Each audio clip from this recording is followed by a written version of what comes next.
지혜롭게 사는 원칙, 그런 제목입니다. 우리가 인생을 지혜롭게 사는 삶의 원칙들이 무엇일까? 보통 사람은 세 종류다, 그렇게 말을 합니다. 세 종류의 사람. 그 한 사람이 든 사람입니다. 든 사람. 머리에 뭐가 많이 든 사람. 석사, 박사, 뭐 이런 사람. 또 하나는 이제 난 사람이라고 그래요. 난 사람. 유명한 사람이죠. 잘난 사람입니다. 돈 많이 번 성공한 사람. 난 사람이다 그래요. 권력자, 이런 사람들. 근데 이 든 사람, 난 사람보다도 세 번째 사람이 더 귀하죠. 된 사람이다 그래요. 된 사람. 인격이 된 사람. 마음과 성품이 좋은 사람이 바로 된 사람입니다. 하나님의 말씀을 따라 살고 또 하나님을 경외할 때 된 사람이 되는 것이죠.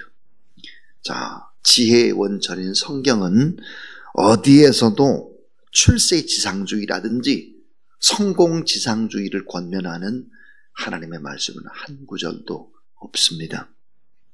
자, 오늘 성경은 지혜롭게 이 땅을 살아가는 삶의 원칙들을 제시합니다.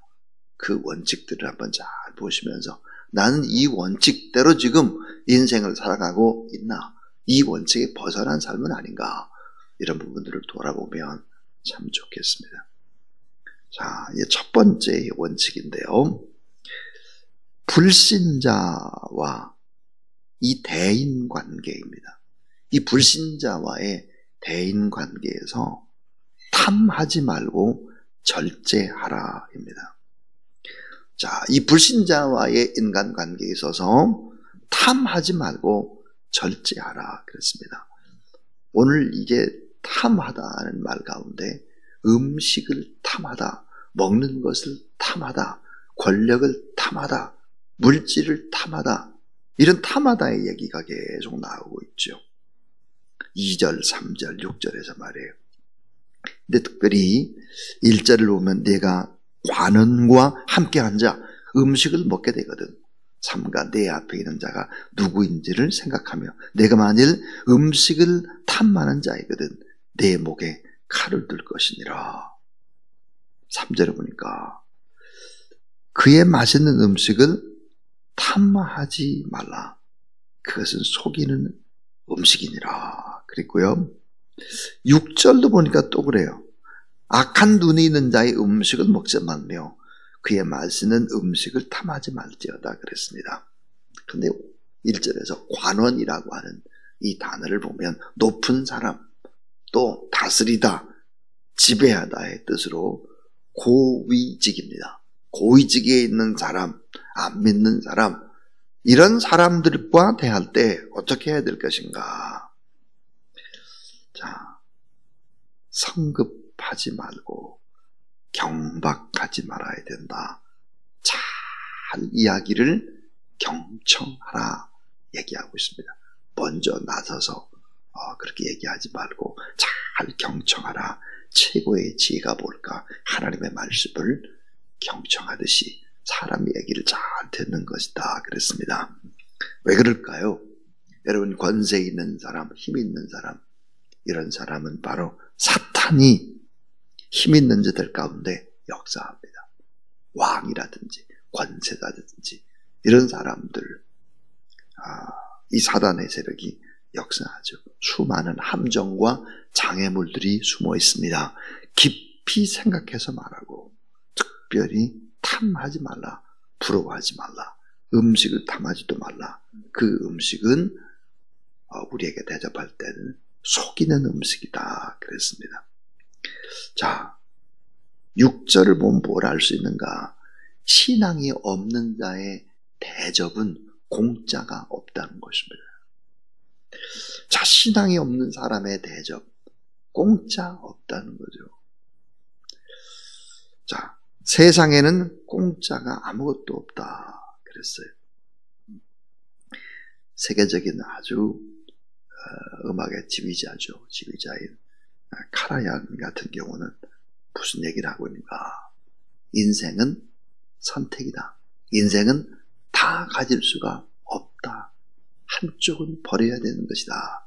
그런 얘기를 하는데 성경도 마찬가지죠.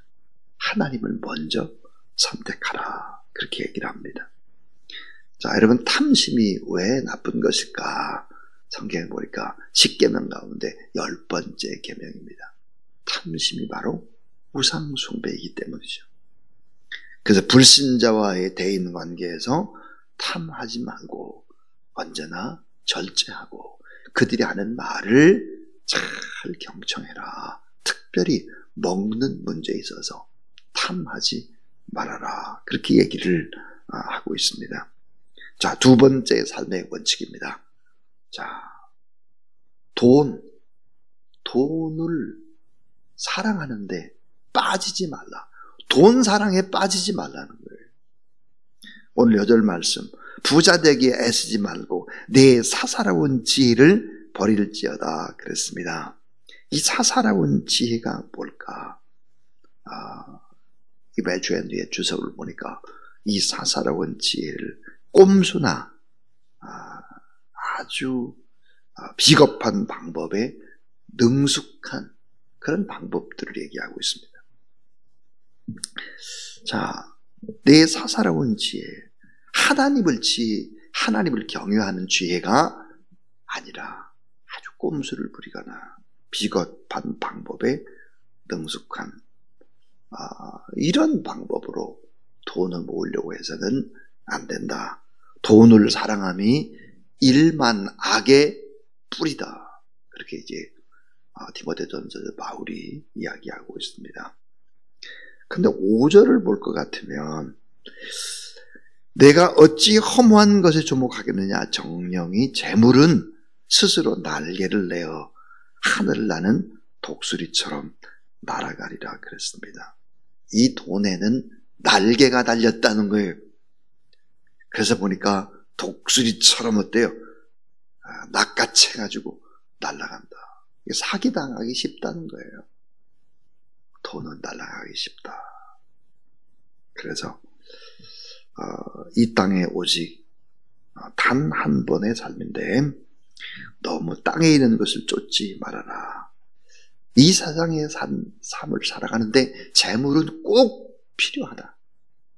육신의 만족을 위해서 재물은 꼭 필요한데 그러나 영적인 만족을 위해서 우선순위에 둬야지 육적인 만족을 위해서 영적인 것을 버리지 말아야 된다 하는 얘기입니다. 디모데전서 6장 6절부터 보니까 자족할 줄 아는 소박한 마음을 가지라 그랬습니다. 너무 돈 사랑에 빠지지 말아라. 돈은 참 날아가긴 날개를 달린 독수리와 같다. 쉽게 빠져나간다. 그래서 뭐라고 성경은 강조합니까? 먼저 그의 나라와 그의 의를 구하라 그래요. 하나님이 먼저. 하나님 앞에 드림이 먼저죠. 물질도 하나님 앞에 먼저 드리는 것입니다. 10분의 1 하나님 앞에 드리는 것. 그것은 뭘까요? 10분의 10이 모두 다 하나님이 주신 것입니다. 그런 우선순위 10분의 1을 드린다고 하는 것은 나머지 10분의 9도 하나님의 것입니다. 그래서 먼저 그의 나라와 의를 구하는 것이죠. 그렇게 되면 어떻게 될까요? 먹는 거 하나님이 해주시고 마시는 것도 또 쉬고 자는 것도 집 문제도 하나님이 알아서 다 해주신다는 거죠. 종종 제가 강조하는 얘기 one plus all이다. one. 예수 그리스도를 선택하라 이 말이에요. 나머지는 전부 다 뭐예요? all. 덤이에요. 덤으로 준다는 것이죠. 오늘 이 새벽도 마찬가지입니다. 이 새벽에 하나님 앞에 예배드리게 되면 이 예배를 통해서 우리가 하나님의 말씀을 받고 기도하고 또 중보하고 축복하고 그렇게 시작을 하면 나머지의 모든 삶, 오늘 하루의 삶도 하나님이 책임져 주시는 거예요. 모든 일을 하나님이 함께 하신다. 여러분 이 사실을 믿으시기를 바랍니다. 예수님 한 분이면 족하다. 이런 마음을 가지고 인생을 살아가야 된다. 이 두 번째 원칙. 세 번째 원칙입니다. 이것도 참 중요한 것인데요. 악한 자를 대할 때 상식선에서 대하라. 악한 자를 대할 때 상식선에서 대하라 하는 거예요. 자, 오늘 구절을 보면 미련한 자의 귀에 말하지 말지니 이는 그가 내 지혜로운 말을 업신여길 것임이니라 그랬습니다. 이 성경에 보니까 악한 눈이 있고 또 잠언 22장 9절에 보니까 선한 눈이 있다. 눈이 반대예요. 악한 눈은 어떤 눈일까? 인색한 눈이죠. 죄악을 도모하는 눈이다. 선한 눈은 어떤 눈일까? 잘 듣는 귀다 그랬습니다. 듣는 귀. 선한 눈과 듣는 귀. 이게 귀한 것이다. 악한 마음의 눈을 가진 자를 대할 때는 우리가 어떻게 대해야 될 것인가? 이 세상 사람들, 어리석은 사람들, 이런 사람 대할 때는 그저 평범하게 상식선에서 대하라 하는 것입니다. 자, 여러분 이 세상을 살아가는데 악한 자 피할 재간이 없잖아요. 피할 방법이 없어요. 상식에 맞게 대하라. 무슨 말이에요? 진리를 자꾸 가르치거나 진리를 말하지 말아라. 예수님께서 그렇게 말씀했죠. 진주를 돼지에게 주지 말아라 그랬습니다. 가치를 모르기 때문이죠.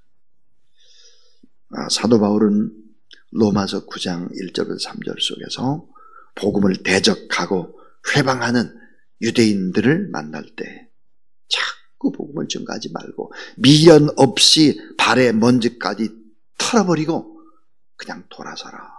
그렇게 얘기했죠. 마태복음 10장에도 예수님께서 제자들을 훈련하고 전도를 보내면서 전도의 원칙 하나를 제시합니다. 자, 어떤 집이든 어떤 동네든 평안함을 빌어라. 그런데 복음을 전가하다가 받아들이지 않으면 먼지까지 떨어버리고 돌아서라 그랬습니다. 악한 자를 대할 때 상식선에서 대하고 이 악한 자에게 자꾸 말도 안 되는데 진리를 막 가르치려고 그렇게 말하지 말아라 그랬습니다. 자, 이제 네 번째의 삶의 원칙인데요. 네 번째 참 중요한 것입니다. 작은 자를 대할 때 상식의 선을 뛰어넘어서 대하라 하는 것입니다. 악한 자를 대할 때는 상식선이에요.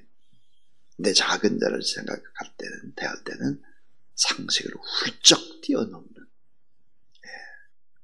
그런 모습으로 대하라 하는 거죠.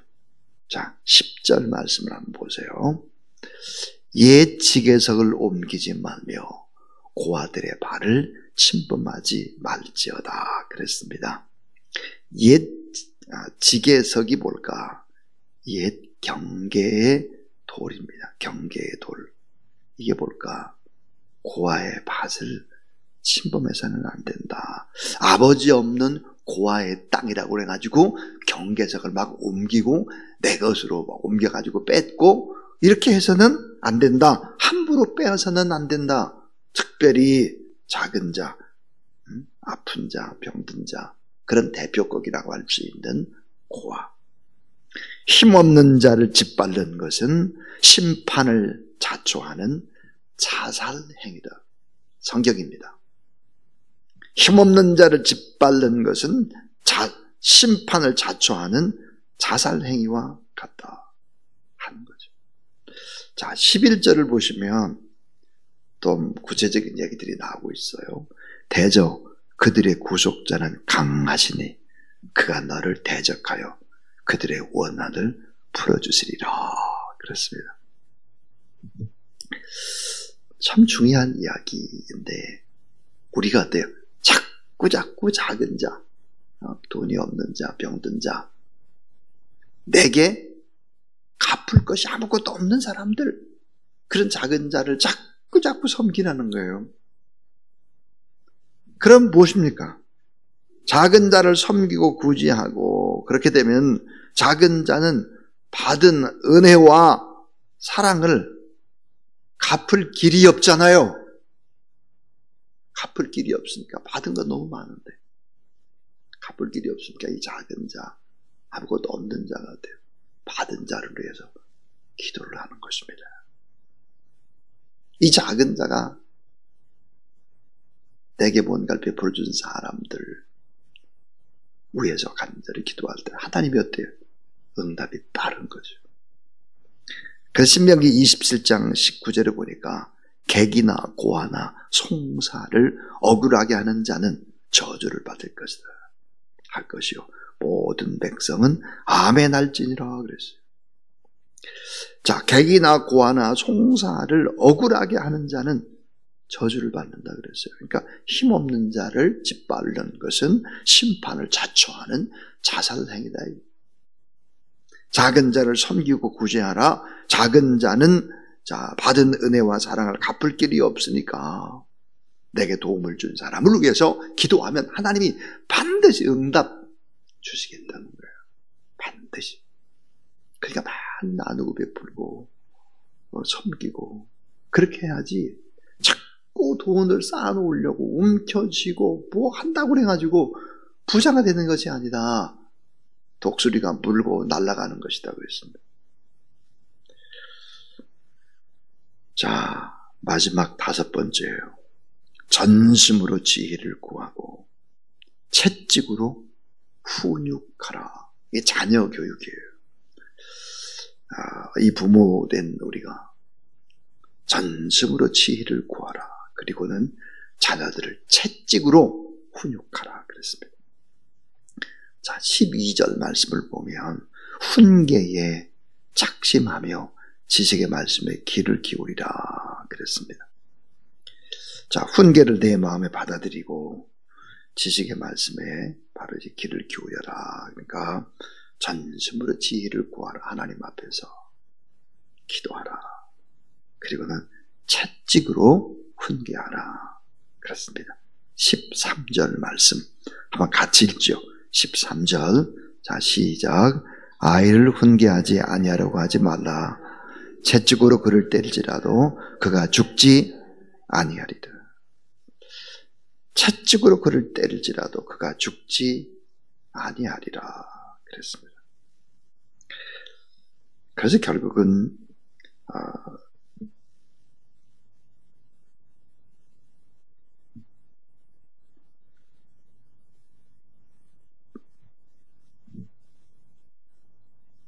계속 성경을 막 바닥바닥 하면 제가 설교를 못해요. 예. 조금 그런 것들을 좀 생각을 하면서 좀 하셔야 될 것 같아요.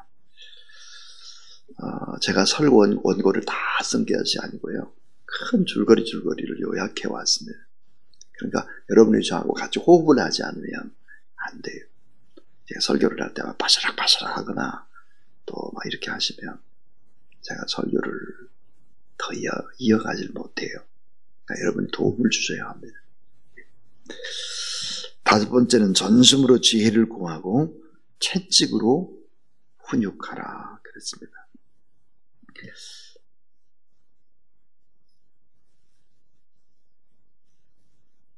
말씀 중심의 자녀 교육에 힘을 써야 한다라고 하는 것이죠. 신명기 5장 10절에 보니까 나를 사랑하고 내 계명을 지킨 자에게는 1000대까지 은혜를 베푼다 그랬어요. 1000대. 또 신명기 1장 11절에 보니까 너의 조상의 하나님께서 너희를 현재보다 1000배나 많게 하시며 너에게 허락하신 것 같이 너희에게 복 주시기를 원하노라 그랬습니다. 성경에 보니까 하나님을 사랑하고 그 계명을 지키는 자에게 1000배의 복을 준다는 거예요. 또 하나님의 말씀을 붙잡고 살아가는 그런 나라와 민족 1000배까지 많게 하시고 더 복을 주신다 그렇게 말씀을 하고 있습니다. 그러니까 결국은 전심으로 하나님 앞에 지혜를 구하고 그리고 채찍으로 자녀를 훈육하는 것을 망설이지 말아라 하는 것입니다. 무조건 때리라 그런 말이 아니에요. 하나님 앞에 지혜를 구하라 하는 얘기죠. 자, 지혜롭게 사는 이 삶의 원칙에 관한 이야기였습니다. 이 첫 번째는 불신자, 대인관계에서 음식을 탐하지 말고 또 이것저것 많은 것을 탐하지 말고 절제를 해야 된다. 그리고 두 번째는 돈을 사랑하는 이 돈 사랑에 빠지지를 말아라. 돈이라고 하는 것은 날개를 가진 독수리와 같다. 쉽게 빠져나간다. 그랬습니다. 또 악한 자를 대할 때는 상식선에서 그저 대하라 하는 것입니다.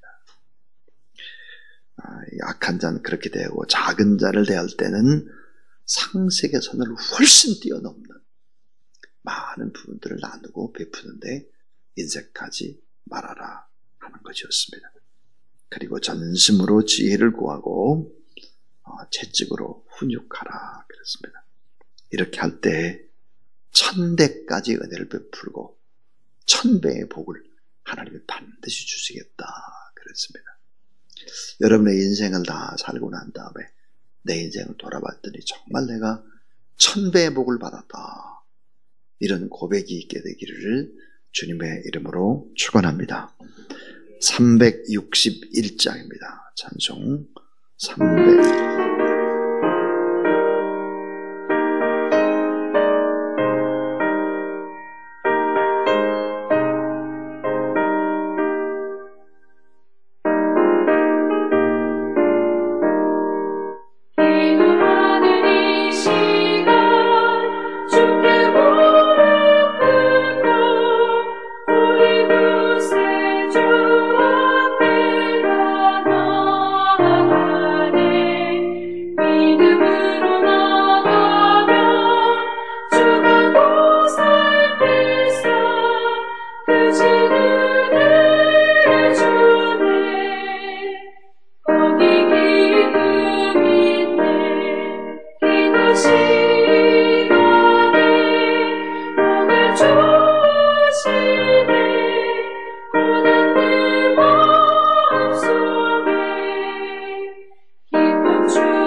이제는 참 지혜와 참 지식의 모든 근원 되어 주시고 삶으로 그 모든 것들을 보여주신 우리 구주 예수 그리스도의 무한하신 은혜와 하나님 아버지의 놀라우신 사랑하심과 오늘도 이 원칙대로 인생을 살 수 있도록 새 힘을 부으시고 우리에게 또 지혜로 구하게 하시고 기도할 때 응답으로 함께 하시는 성령 하나님의 역사하심이 오늘 이 새벽도 이전에 나와서 하나님 앞에 말씀을 받고 또 기도하고 축복하고 믿음으로 살기를 원하는 귀한 종들 머리 위에 이제로부터 영원토록 함께 하옵시기를 간절히 축원하옵나이다.